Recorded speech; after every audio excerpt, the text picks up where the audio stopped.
is a basketball game tonight, and the student section will be showing their support for the victims by wearing teal instead of the normal white.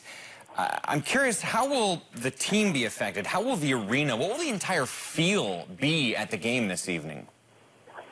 This is a great question. I'm going to get over there and try and take that in. And, I don't know. I think, now that the basketball program's name has been brought up, it's going to be, I think it's going to be interesting how different it is, what Tom Izzo's response to this is. I mean, he is not always the most eloquent speaker on subjects like this, and that's one of his downfalls a little bit, and he needs to be careful, I think, right now. This is not a time to, be upset about that. He was very close to Larry Nassar. He was very close to Mark Hollis.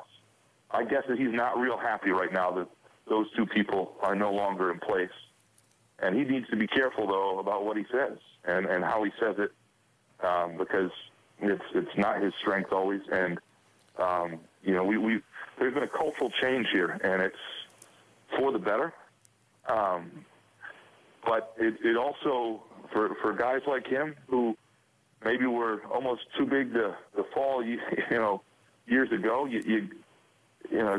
that's not the case anymore. And I think what he says tonight and how he reacts to this is important.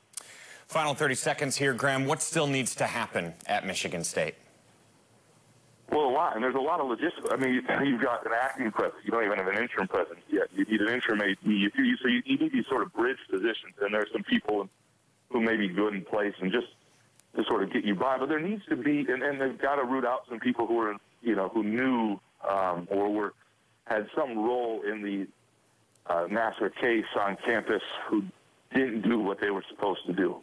And even if that's just negligence and not a cover-up, because there's a big difference. People are quick to go to the cover-up realm, but, negligence can be plenty when it led to what it did. And so they've got to do that first. And then they've got to find the right leaders, and they've got to change some cultural things, and they've got to put some policies in place, and they've got to make the campus, they have an opportunity. It's not as easy as it was to be sort of a shining beacon and be an example of how to come out of this.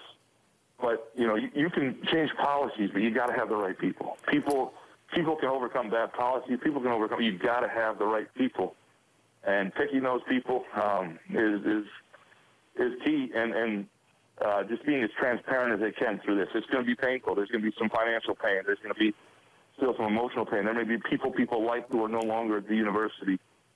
You're going to have to just grit your teeth, get through it, do it transparently, and do things for the right reasons. Graham Couch joining us from Lansing, providing insight and perspective. Thank you, Graham. Thanks, Mike.